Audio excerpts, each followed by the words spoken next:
saya Anissa Harimuktidian Kurniasari. Pada kesempatan kali ini saya akan membahas tentang surat lamaran pekerjaan. Nah, materi yang akan saya bahas adalah yang pertama, pengertian dan model surat lamaran pekerjaan. Yang kedua, syarat surat lamaran pekerjaan. Yang ketiga, unsur surat lamaran pekerjaan. Yang keempat, jenis dan contoh surat lamaran pekerjaan. Dan yang terakhir adalah pembahasan tentang kurikulum vitae atau CV. Oke teman-teman, sekarang kita masuk ke materi ya. Simak baik-baik. Materi yang pertama adalah pengertian surat lamaran pekerjaan. Singkatnya, surat lamaran pekerjaan adalah surat yang berisi permohonan untuk mengisi lowongan jabatan yang tersedia. Nah, terdapat dua hal penting yang harus dipersiapkan dalam melamar pekerjaan, yaitu membuat surat lamaran pekerja dan daftar riwayat hidup atau kurikulum vitae. Selanjutnya adalah model surat lamaran pekerjaan. Ada dua model surat lamaran pekerjaan, yaitu maksud dari model surat lamaran pekerjaan gabungan adalah surat lamaran pekerjaan yang digabungkan dengan riwayat hidup atau kurikulum vitae. Dalam model ini, riwayat hidup merupakan isi surat. Lalu, model surat lamaran pekerjaan terpisah adalah model surat lamaran pekerjaan yang terpisah dari riwayat hidupnya. Dalam model ini, riwayat hidup merupakan lampiran. Materi yang kedua adalah syarat-syarat surat lamaran pekerjaan. Yang pertama, surat lamaran yang ditulis tangan harus ditulis oleh pelamar sendiri di atas kertas yang berkualitas baik, tidak boleh timbal balik, dan tidak harus memakai kertas bergaris. 2. Surat lamaran yang diketik hendaklah diketik pada kertas yang bagus kualitasnya, minimal HVS 60 gram, dengan jarak pengetikan 1,5 spasi, menggunakan karakter huruf yang mudah dibaca. 3. Pada prinsipnya, surat lamaran tidak perlu dibubuhi materai. 4. Pada prinsipnya, surat lamaran harus necis, bebas dari coretan atau Materi yang kedua adalah syarat-syarat surat lamaran pekerjaan. Yang pertama, surat lamaran yang ditulis tangan harus ditulis oleh pelamar sendiri di atas kertas yang berkualitas baik, tidak boleh timbal balik, dan tidak harus memakai kertas bergaris. 2.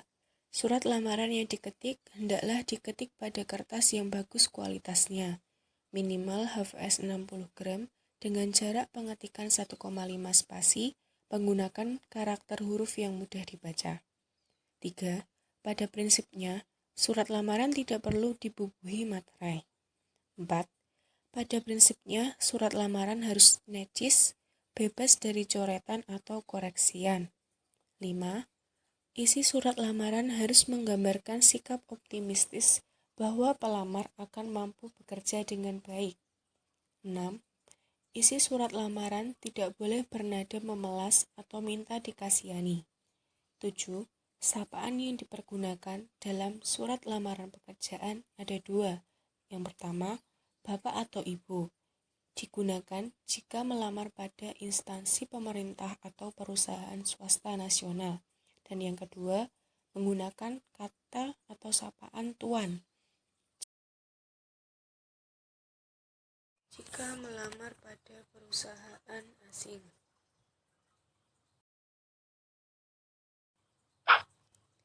Materi selanjutnya adalah unsur-unsur surat lamaran pekerjaan. Yang pertama, tanggal surat. 2. Salam pembuka. 3. Pembuka surat. 4. Isi. 5. Lampiran atau syarat lamaran. Dan yang terakhir adalah penutup surat. Jenis-jenis surat lamaran pekerjaan. Yang pertama, ada surat lamaran berdasarkan iklan.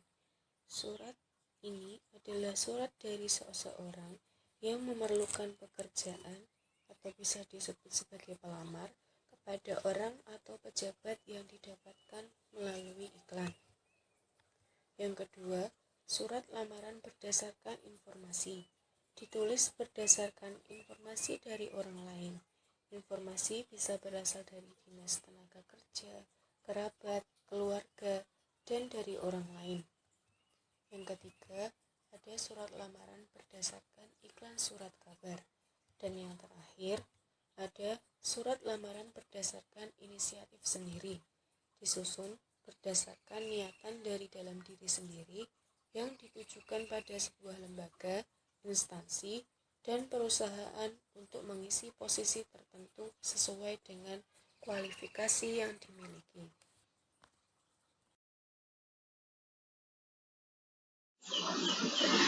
Contoh surat lamaran pekerjaan berdasarkan iklan.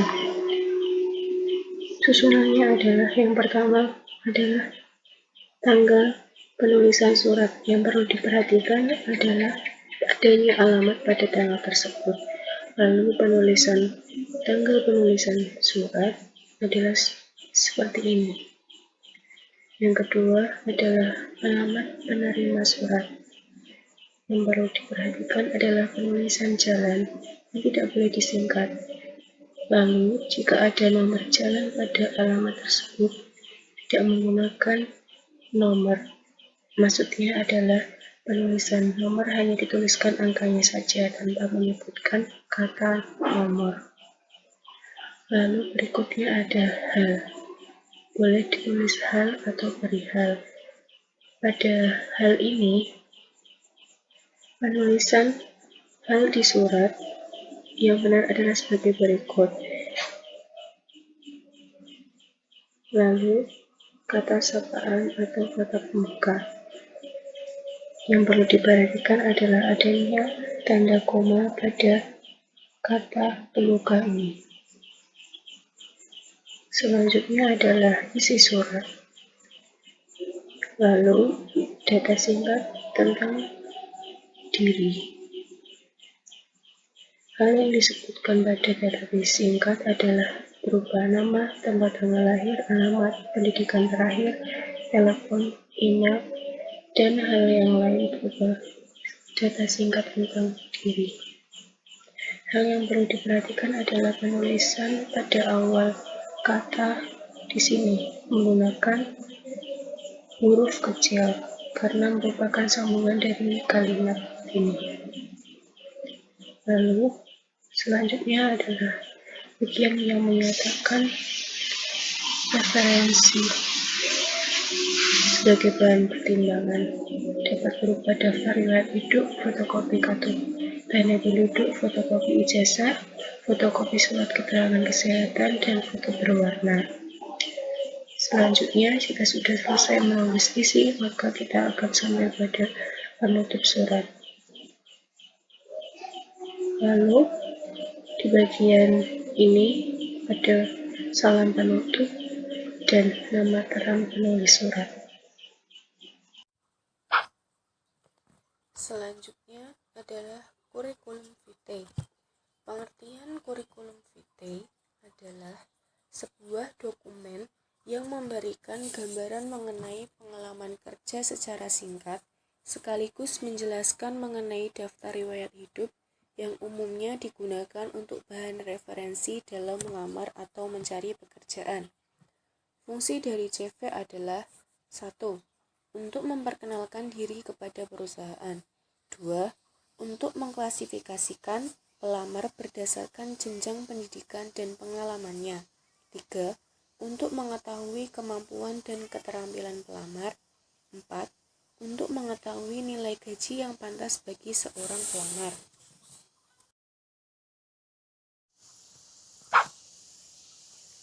Jenis-jenis kurikulum vitae. Ada 2 jenis, yaitu berdasarkan ketentuan dan berdasarkan tujuan. Kurikulum vitae berdasarkan ketentuan akan ditentukan oleh perusahaan, lembaga, instansi atau badan yang akan merekrut karyawan. Sedangkan kurikulum vitae berdasarkan tujuan dibuat khusus untuk perusahaan yang dituju atau bidang pekerjaan yang difokuskan. Materi selanjutnya adalah susunan kurikulum vitae. Yang pertama, ada data pribadi, berisi nama, alamat, agama, dan identitas pribadi lainnya. Yang kedua, ada pendidikan, menjelaskan latar belakang pendidikan hingga pendidikan terakhir. Yang ketiga, ada training, berisi sertifikat pelatihan yang telah diikuti. Yang keempat, ada pengalaman kerja. Bagian ini adalah bagian yang paling dilihat oleh HRD. Yang kelima, ada skill, berisi kemampuan yang dimiliki dan dibuat secara meyakinkan. Yang keenam, ada prestasi, berisi prestasi yang berkaitan dengan lowongan yang dilamar.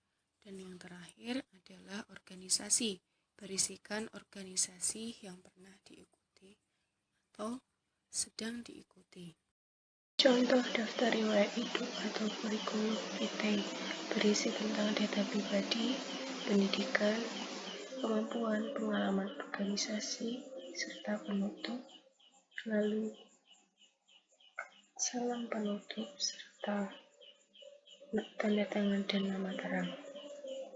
Sekian video dari saya, kurang lebihnya mohon maaf. Terima kasih bagi teman-teman yang sudah menonton.